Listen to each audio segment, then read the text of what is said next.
이른바 50억 클럽 의혹을 수사하는 검찰이 박영수 전 특검의 소환 일정을 저울질하고 있습니다. 네, 이번에 소환되면 세 번째이자 또 재수사팀이 꾸려진 이후 첫 번째 조사가 되는데요. 검찰은 혐의 입증에 자신감을 내비치고 있습니다. 이 밖에 다양한 사건 사고 소식 김서훈 변호사와 이야기해 보겠습니다. 어서 오세요. 어서 오십시오. 안녕하세요. 안녕하십니까. 일단 50억 클럽 얘기를 좀 해보겠습니다. 박영수 전 특검이 이 사건에 어떻게 피의자가 되게 됐는지 그 과정을 좀 간략하게 설명해 주시면 좋겠습니다. 네, 사실 굉장히 여러 층위로 관련이 되어 있습니다. 일단 처음에 바로 지목됐던 거는 화천대유의 고문으로서 이제 상당한 고문료를 받아왔다라는 것들이 첫 번째로 지목이 됐었고, 네. 또 박영수 전 특검의 딸이 화천대유에서 근무했을 뿐만 아니라 관련돼서 대장동에 관련된 부동산까지도 분양받은 것들도 특혜해서 받은 것이 아니냐는 의혹이 있었습니다. 네. 나아가서는 이제 화천대유가 관련돼서 사업 시행제로 선정이 되고 대금을 납부할 때 그 중에서 5억 원을 또 박영수 특검이 지급한 그런 사실도 확인이 됐고요. 네. 이런 여러 층의 연결고리가 있었는데 그것이 왜 했는지에 대한 수사가 사실 굉장히 장기간 이루어졌습니다. 예. 나아가서는 마지막으로는 소위 50억 클럽, 김만배 씨가 이야기했던 50억을 주기로 한 사람의 명단에 또 박영수 씨의 이름이 거론이 되기도 했습니다. 그래서 도대체 무슨 역할을 했는가, 이제 단순한 고문의 역할이었는가를 봤는데요. 지금 좀 좁혀가지고 이번에 이제 핵심적인 혐의점을 보고 있는 거는 특경법상 수재 혐의를 네. 적용을 하고 있습니다. 특히나 우리은행 이사회 의장을 하고 있을 때 예. 의장으로서 당시에 우리은행의 영향력을 행사해가지고 성남의뜰 컨소시엄에 참여하도록 하거나 참여하지 않을 경우에 1,500억 상당의 여신 의향서를 대출 의향서를 제출하도록 압력을 행사했다. 이 부분에 있어가지고 그동안에 제공받았던 이런 경제적인 이익 혹은 약속받았던 이익들이 바로 이러한 이사회 의장으로서의 역할과 관련이 있다라는 것이 혐의의 핵심적인 내용입니다. 네, 그럼 이런 혐의를 가지고 지금 재작년 11월 그리고 지난해 1월에 또 조사를 했잖아요. 그리고 이번에 이제 세 번째 조사가 1년 5개월 만에 이제 이루어지는 건데 이 정도 시차가 좀 흔한 경우인가요? 아주 흔하지 않는 경우이죠. 네. 예, 사실은 수사에 있어서 제일 중요한 수사의 목표는 실체적 진실을 밝히는 것이고요. 네. 또 실체적 진실을 밝히는 데서 가장 필요한 거는 신속하고 공정한 수사입니다. 그런 면에서 시간이 길어질수록 증거를 인멸하고 객관적 사실을 파악하기 어려워지는데 수사를 개시를 안 했으면 모르겠지만 수사를 개시한 이상은 빠르게 수사를 해가지고 증거들을 확보하고 거기에 따라서 법적인 조치를 하는 것이 맞고요. 특히나 이제 거대 사건들, 소위 말하는 특수 사건이라고 할 수 있는 여러 당사자들이 융합되어 있는 사건들 같은 경우에는 관련된 진술과 증거들이 빠르게 소멸될 수가 있습니다. 네. 그런 면에 있어가지고 1년 5개월이나 걸렸다는 것은 굉장히 이례적이고 그 자체로 문제가 있다고 볼 수가 있는 예. 것이죠. 그만큼 오래됐고요. 앞서 2차례나 불러서 조사를 했습니다. 그런데 이번에 검찰이 다시 한번 소환을 할 거라는 전망이 나오고 있는데 그럼 어떤 근거, 자신감 뭐 이런 것들이 좀 있을까요? 자신감의 근거가? 네, 그렇습니다. 만약에 이제 1년 5개월 동안이나 시간이 벌어졌다는 것은 사실상 기존의 수사에서는 특별한 게 나오지 않았다는 것을 보여줄 수도 있거든요. 그럼에도 불구하고 다시 한번 이렇게 소환을 하겠다라는 것은 보통 소환은 수사의 첫 단계가 아니라 중요 피의자를 소환하는 것은 마지막 단계인 경우들이 많습니다. 그러면 이 혐의를 어느 정도 입증할 수 있는 관련 증거들을 확보했다고 보는 거고요. 아마 이거는 크게 왼쪽과 오른쪽을 볼 필요가 있을 겁니다.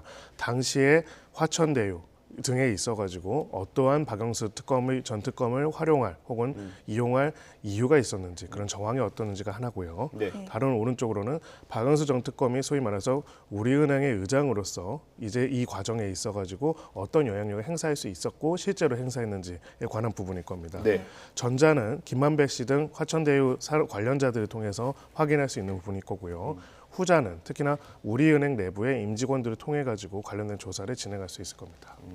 네, 그러면 이렇게 이제 검찰은 어느 정도 자신감을 가지고 있는 상황이라고 볼 수가 있겠는데 하지만 박영수 전 특검은 혐의를 부인하고 있어요. 어떤 점에서 반박하고 있는 거죠? 네, 이제 가장 강력하게 부인하고 있는 거는 당시에 우리은행 의장이라고 하더라도 자신이 어떤 역할을 어떻게 수행해가지고 압력을 행사했는지에 대해서는 아직 없는 그냥 시나리오에 불과하다 이런 네. 식으로 이야기를 하고 있습니다. 즉 객관적으로 부당한 영향력을 행사했다라는 증거가 없는 이상 이 부분에 있어서 자신이 책임이 없다라고 계속 주장을 하고 있는 것이죠. 요거 하나만 좀 짚어보면 좋을 것 같아요. 지금 박영수 전 특검의 혐의가 특정 경제범죄 가중처벌법에 있는 수재 혐의 아닙니까? 그러면 맞습니다. 지금 딱 검찰은 그 박 전 특검이 금융인 일대의 혐의를 특정을 한 거죠. 네, 그렇습니다. 소위 말해서 원래는 그 금융기관의 임직원들이 이렇게 금융기관의 업무와 관련돼 가지고 제3자로부터 금품 제공을 받거나 제공 예. 약속받고 부정하게 관련된 업무를 처리했을 경우에 적용되는 거라고 할 수가 있는데요. 예. 지금 기본적으로는 두 가지 단계가 있습니다. 소위 말하는 화천대유 컨소시엄에 우리은행이 참여하는 게 첫 번째고요. 두 번째로는 만약에 그렇게 안 되더라도 대출 의향서라는 게 있습니다. 그래서 우리가 만약 이 사업이 된다면은 여기에 얼마 정도를 대출을 해줄 것이라는 것도 이 사업의 신용을 보강하는 데 굉장히 중요한데 네. 1,500억 원 규모의 여신 의향서가 나갔기 때문에 네. 이 과정에 영향력을 행사하지 않았느냐가 핵심적인 쟁점입니다. 그럼 이게 두 가지가 다 성립이 돼야 됩니까? 김만배 씨와 박영수 전 특검이 어떤 약속을 했는지 그거 하나랑 그리고 박영수 전 특검이 이사회 의장으로서 어떤 영향력을 행사했는지 두 가지가 다 성립이 돼야 되는 건가요? 네, 그렇습니다. 그 두 가지가 다 있어야 하는 것이고요. 기본적으로는 핵심적인 죄송합니다. 아, 괜찮습니다. 물이 준비된 물을 네. 좀 드시고 하시는 것도 괜찮습니다.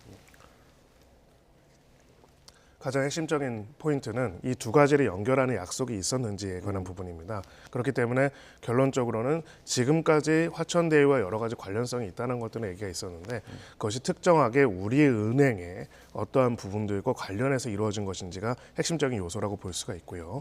이 부분들을 규명하는 것들이 굉장히 중요합니다. 비교할 수 있는 것들은 바로 곽상도 전 의원과 관련된 사건이죠. 당시로는 거기는 또 하나은행 컨소시엄의 개입 여부들이 문제가 됐습니다. 네. 결국은 근데 이 수사 과정에서 핵심적인 키는 당시에 그 은행 임직원들이 관련된 내용들을 인지하고 의식하고 해당하는 부분들이 있었는지에 관한 부분들이 있어야만 이러한 부분들이 약속이 간접적으로 증명이 될 수가 있는데요.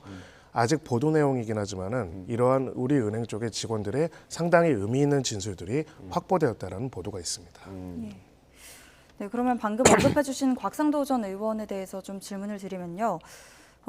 이제 마찬가지로 50억 클럽 사건의 당사자로 지목이 되고 있는데 곽상도 전 의원은 얼마 전에 1심 재판에서 이제 무죄를 선고받았죠.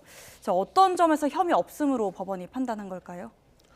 네, 당시에 가장 핵심적인 내용이 된 거는 뇌물죄라고 한다면은 기본적으로는 소위 말하는 직무에 관련돼 가지고 뇌물을 제공받고 또 그렇게 했어야 하는 건데 뭐 여러 가지 방론들이 있었지만 가장 핵심적인 거는 뇌물 자체가 인정이 안 됐습니다. 즉 아들에게 준 퇴직금 해당되는 금원이 아들과 아버지가 별도의 독립 경제적인 주체이기 때문에 이거를 곽상도 전 의원에게 제공된 걸로 볼 수 없다라는 게 무죄의 가장 강력한 이유였고요. 네. 나아가서는 당시에 소위 말해서 하나은행의 컨소시엄 개입을 어떻게 보면 영향력을 행사했다는 것도 중요한 혐의점의 공수사실이었는데 예. 당시의 객관적인 상황상 그렇게 곽상도 전 의원이 하나금융 지주 임직원들에게 영향력을 행사해달라고 부탁할 정도의 위기 상황으로 인식했다고 단정하기 어렵다. 소위 말해서 이 화천대유 입장에서는 곽상도 전 의원한테 그런 뇌물을 제공하면서까지 그런 부정한 청탁을 할 만한 상황이 아니었다라는 판단도 있었습니다. 네. 그래서 결론적으로는 객관적으로 당시에 부정한 영향력을 행사했는지에 대한 증거가 부족한 상태에서 또 다른 정황으로 봤을 때는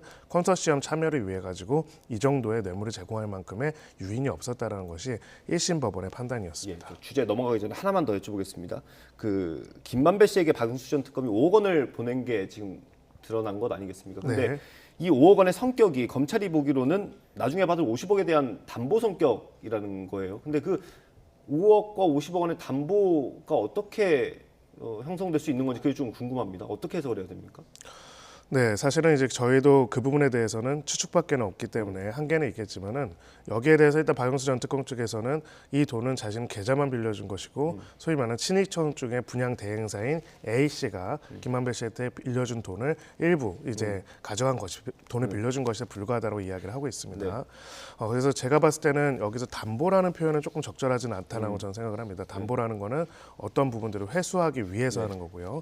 굳이 말하자면은 소위 말하는 투자금이 될 수는 있다라고 생각을 합니다. 소위 말하는 화천대유와 관련돼서 여러 가지 이권에 개입해가지고 성사시킬 수 있게 해주고 대신에 그 초기 자금 중에 일부를 또 제공함으로써 나중에 일정 금액 이상을 약속받은 것들이 있을 여지가 있고요. 이제 소위 말하는 담보금보다는 그러한 약속에 있어가지고의 증거 내지는 투자금 등으로 갈 가능성도 있다는 나중에 겁니다. 더 큰 보상을 받기 위한 어떤 명분을 좀 깔아놓는다 이렇게 해석하는 게 더 그럴 가능성이 의미가 더 있습니까? 있습니다. 예, 담보라는 건 보통은 이제 차용금을 회수할 때 그 차용금 원금에 대해서 회수할 수 있는 금액으로 하기 때문에 담보금은 우리가 빌려주는 돈보다는 다 높은 게 맞고요. 예, 그런 의미에서 담보라는 표현은 조금은 맞지는 않는 것 같습니다. 알겠습니다. 다음 주제로 넘어가 보겠습니다. 그 이제 앱으로 만난 또래 여성을 살해하고 시신을 훼손한 사건이 얼마 전에 있었고요. 신상도 공개가 됐는데 이게 어떤 부분에서는 굉장히 치밀해 보였고 또 어떤 부분에서는 좀 많이 허술해 보였습니다. 어떻게 보셨어요? 뭐 신상 공개된 이후에 기자들과 뭐 질문 답변도 하기도 했는데. 네, 일단은 뭐 어떤 단 한 가지도 이해가 될 수 없는 사건이기도 하고요. 네. 사실 일면식도 없는 사람에 대해서 상당히 준비를 하고 고의적으로 어찌 보면 만나지 않은 사람 누군가를 특정한 인물을 특정하지 않은 사람을 살해하기 위한 준비를 또 치밀하게 해놓고 살해를 했다라는 점에서 굉장히 충격적이고 이상한 사건이라고 볼 수밖에 없고요. 네. 그 이후에도 여러 가지 정황들을 봤을 때 사실은 정상적인 행동의 범주를 완전히 벗어났다고 볼 수가 있습니다. 이런 부분에 있어가지고 사실 우려스러운 거는 이 어찌 보면 이것 또한 묻지마 범죄 될 수가 있거든요. 묻지마 범죄라는 게 지나가는 사람한테 갑자기 범죄 충동을 일으키는 경우도 있지만은 이 사건의 가장 특이점은 지나가는 사람한테 충동적으로 범죄를 일으킨 것이 아니라 범행 동기, 범행의 어떤 준비는 그 전에도 굉장히 이루어졌고 다만 그 대상이 소위 말해서 무작위로 골라졌다는 것입니다. 네. 그러면서 소위 말하는 공중이나 이런 범죄 이런 치안에 더 미치는 영향들은 누구나 정상적인 아무런 원한이 없는 일반적인 사람들도 이런 상황에서 범죄에 노출될 수 있고 심지어는 살해 범죄에도 노출될 수 있다는 데서 굉장히 충격적인 부분이고요. 그래서 여기서 밝혀야 하는 부분들은 결국 이제 처벌해야 당연히 이제 이루어지겠지만 네. 그 처벌을 넘어서 가지고 어떻게 이런 동기들이 형성하는 심리적인 근원이 있는지 또 그런 심리적인 근원이 있다고 하더라도 그런 동기가 지금 새롭게 변경되어 있는 여러 가지 플랫폼 사업이나 여러 가지 구조 속에서 사람과 사람과의 만남 속에서 그것이 범행으로 이루어지지 않도록 우리가 차단해야 하는 것이 무엇인지를 꼭 확인해 볼 필요가 있습니다. 네, 그런데 이렇게 잔혹한 범죄를 저질렀는데 반성은커녕 말을 또 바꾸기도 했잖아요. 그게 의도가 좀 감형을 받으려는 그런 목적이 있을까요? 네, 근데 제가 봤을 때는 그 감형을 받기 위한 노력이라기보다는 사실은 일종의 망상이 있지 않은가 하는 생각이 듭니다. 그러니까 지금 일단 일부 조사에서 보면은 이 피의자가 계속적으로 소위 말하는 수사 프로그램들을 보면서 살해 충동을 느꼈다고 하고 자신이 마치 그 안에 주인공처럼 여기면서의 망상을 키워오다가 실제로 그걸 실행으로 나간 것으로 보이거든요. 그래서 마치 지금 또 그러한 소위 말하는 연극 속에 자신이 어떠한 행위자처럼 활동을 하고 있다라고 생각하고 있는 부분이 있을 수도 있을 것 같고요. 예. 그런 부인, 그러니까 터무니없는 부인들은 사실은 양형에 있어서는 더 안 좋게 반영이 되지 제대로 반영돼 소위 말하는 양형에 유리한 정상으로 참작될 가능성은 낮습니다. 예. 뭐 앞서 말씀드린 대로 신상 정보가 경찰 수사 단계에서 공개가 되지 않았습니까? 검찰에 송치되는 과정에서 언론 앞에 섰는데 마스크로 얼굴을 가리고 모자를 써서 제가 사실 제대로 볼 수가 없었어요. 당시 장면을 저희가 영상으로 준비했는데 그거 보고 대담 이어가면 좋겠습니다. 예, 보겠습니다. 피해 여성을 범행 대상으로 특정한 이유가 뭔가요? 피해자와 유가족들에게 정말 죄송합니다. 제정신이 아니었던 것 같습니다. 죄송합니다. 할 말이 없습니다. 죄송합니다. 검찰 조사에서 성실히 조사에 임하겠습니다.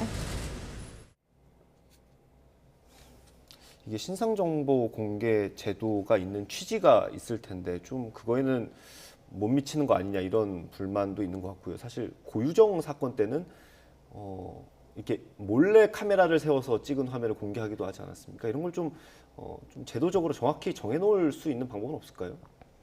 네, 그렇습니다. 소위 말해서 우리가 외국에서는 머그샷이라고 해서 체포 당시의 사진이 바로 공개가 되죠. 그렇기 때문에 현재의 사진이 공개된다는 점에서 지금 우리와는 제도적으로 많은 차이가 있습니다. 관련돼서 이제 법무부가 유권 해석을 했었는데 현재 이제 제도상으로는 신분증 사진을 공개하는 게 원칙적으로 신상 공개에도 원칙이라고 할 수가 있고요. 그리고 그 이상을 넘어서서 별도로 머그샷 등의 촬영본을 공개하기 위해서는 당사자의 동의가 있어야 한다라고 보고 있습니다. 사실 좀 근간에서 충돌하는 두 가지 권리가 있습니다. 국민들의 알 권리와 그리고 새로운 범죄를 예방, 그리고 마지막으로는 추가적인 범행이 있는 경우에 그 범행을 확인하는 것들. 만약에 피해자가 더 있을 경우에 이 사람을 봤는데 이 사람이 어디선가 또 수상한 일을 했다라고 한다면 추가 제보가 이루어질 수 있기 때문에 이 세 가지 목적에서 신상 공개들이 이루어지고 있는데요. 네. 반면에 또 한편에 굉장히 중요한 가치 중에 하나가 무죄 추정의 원칙과 그 다음에 소위 말하는 프라이버시권 이런 부분들이 있을 겁니다. 이 두 가지 부분이 충돌이 돼가지고 조화된 내용으로서 현재는 몇 가지 굉장히 중대한 범죄에서 범행을 저질렀다는 게 거의 확실한 경우 그리고 굉장히 잔혹한 경우에 이런 것들이 인정을 하고 있는데요. 이 부분과 관련돼서는 사실 좀 층위를 나눠서도 판단해 볼 수 있다고 저는 생각을 합니다. 즉 일반적으로 어느 경우에나 머그샷을 공개하는 건 아니다고 하더라도 네. 이 신상 공개 정도들도 소위 말하는 단계를 나눌 수가 있는 거겠죠. 특히나 이제 살인 범죄 같은 예. 중요한 범죄 같은 경우에는 특히나 연쇄적인 살해가 이루어질 수도 있고 연속적으로 지속적으로 살해의 동기를 가지고 이루어질 수 있는 이런 범죄자들 같은 경우에는 사실 추가적 피해자가 있을 가능성도 있습니다. 네. 이번에도 제보가 이루어진 것들이 수상하게 야밤에 큰 트렁크를 갖고 이제 인적이 드문 곳으로 간 거를 택시기사가 제보했기 때문에 네. 가능했거든요. 만약에 그런 추가적인 피해자가 있는지를 확인하려면은 현재 얼굴을 확인할 수 있어야겠죠. 그래서 이제 지금도 신상공개 기준이 굉장히 높기 때문에 그 정도로 굉장히 위험하고 이제 추가적인 범죄를 저질렀을 만한 법 적대적 태도가 보이는 사람의 경우에는 현재의 얼굴을 공개할 수 있는 것을 제도적으로 만들 필요도 있습니다. 네, 그러면 우리나라도 외국처럼 이렇게 머그샷을 그러니까 공개하는 거는 아직은 지금 좀 논의가 많이 필요하다고 보시는 거죠? 네, 지금은 이제 그 부분에 대한 논의도 필요하지만 또 그것이 시행이 되기 위해서는 법적으로 명확하게 하는 것이 필요할 것 같습니다. 지금 상황에서는 좀 어떻게 보면 재량의 범위에 많이 맡겨져 있기 때문에 그리고 지금 나와 있는 이 신상 공개가 지금 현재의 신상을 바로 공개하는 것이랑 맞닿을 수 있도록 하는 직접적인 규정이 없는 부분도 있고요. 이 부분에 대한 법적인 안정성들을 더 만들어 놓을 필요가 있어 보입니다. 예. 뭐 이렇게 지금 현행 제도 자체가 국민 법감정에는 좀 미치지 못하다 보니까 민간에서 개인 신상을 공개하는 일들이 뭐 예전부터 쭉 있었었는데 부산의 이른바 그 돌려차기 사건이라고 부르죠. 그 가해자의 신상을 어떤 유튜버가 공개를 했습니다. 그것도 논란이 좀 많이 되고 있는데 이건 어떻게 보세요? 네, 사실은 지금 뭐 이 범행의 정도와 내용을 보면은 이 경우에는 강간 살인 미수거든요. 예. 그리고 지금 검찰이 35년형을 구형했단 말입니다. 네. 구형량이라는 건 사실은 이 사람에 대해서 우리가 어느 정도로 처벌해야 하는지 가는 부분인데 일반적인 신상 공개 기준으로 봤을 때 35년형이 구형될 정도면 사실은 공개되는 게 맞기는 합니다. 예, 근데 그런 절차들이 안 이루어진 상태에서 공판이 이미 진행되는 상황이기 때문에 다른 방법이 없었고요. 이런 상황에서 이제 이것을 공개하는 것 자체는 사실 법적으로 위법한 부분이 있을 수는 있습니다. 뭐 물론 이제 개별적으로 저 사람에 대해서 공개하는 것이 맞냐? 저는 솔직히 제 감정상으로는 맞다고 생각을 합니다. 변호사시잖아요. 예. 하지만 변호사로서 생각한다면은 네. 우리가 어떤 사람을 어느 정도로 공개하고 어느 수준으로 할 것인지에 대한 국민적인 합의와 그것이 담긴 게 법률이거든요. 법률에 의하지 않은 부분에 대해서는 위법으로 보는 것이 사실 우리가 정한 규칙이라고 할 수가 있겠죠. 예. 그런 부분에 있어가지고는 이런 부분들이 계속적으로 이루어지게 된다면은 사실은 어떤 경우에는 억울한 사람들이 양상이 될 수도 있고요. 그렇기 때문에 그런 절차들을 만들어 놓은 부분이 있기 때문에 예. 지금 이것이 하나의 유행처럼 허용이 되고 계속 만들어지는 부분에 있어서는 사실 조심스러울 수밖에 예. 없습니다. 이게 판결이 이제 12일 날 나오게 되는데 원래 공소장의 혐의가 살인 미수 혐의였어요. 근데 이걸로만 공판이 진행이 되고 확정 판결이 나왔다면 신상 공개를 할 수 있는 방안은 없었던 거고 지금은 혐의가 강간 살인 미수 그러니까 성범죄 혐의가 추가됐기 때문에 지금은 판결이 나오는 경우에 따라서 신상 정보가 공개될 수도 있는 거죠. 네, 그렇습니다. 그래서 지금 근데 보통 신상 공개라는 거는 기본적으로는 수사 과정에서 공개 여부를 결정하기 때문에 이렇게 공판이 진행 중인 경우에는 사실은 일반적으로 검토되는 경우가 거의 없습니다. 예, 그렇기 때문에 지금 또 우리가 확인할 부분 필요가 있는 것들은 공판이 진행 중에 추가적인 범행이 드러났거나 이런 상황이 있을 경우에 그런 경우에 신상 공개에 대해서 어떤 절차와 방법을 가지고 있는지도 안정성을 만들어 놓을 필요가 있습니다. 알겠습니다. 네, 그러면 이번에 이제 가해자 2심 선고가 다음 주 12일에 있거든요. 그럼 이번에 이렇게 신상 공개가 된 게 영향을 혹시 줄 수도 있을까요? 기본적으로는 뭐 부정적인 영향은 없을 거라고 생각을 합니다. 예. 소위 말하는 법원에서는 기본적으로 공판의 내용들을 통해서 판단을 할 것이라고 보이고요. 예. 그리고 기본적으로 신상이 공개됐기 때문에 뭐 더 감형이 되거나 그런 거는 가능성은 굉장히 낮을 것이라고 볼 겁니다. 그리고 기본적으로는 이 사람이 가지고 있었던 기존의 법 적대적 태도 등은 이제 이 내용에 대해서 형량을 선고하는 데 중요한 요소가 될 것이라고 보이고요. 그렇기 때문에 지금 공개된 내용과 같은 이제 전과 등이 있다라고 한다면은 구형량 전부는 아니더라도 상당히 높은 형이 선고될 가능성이 높습니다. 알겠습니다. 오늘 말씀 여기까지 듣도록 하겠습니다. 사건 사고 내용 김성훈 변호사와 함께 짚어봤습니다. 고생하셨습니다. 고맙습니다.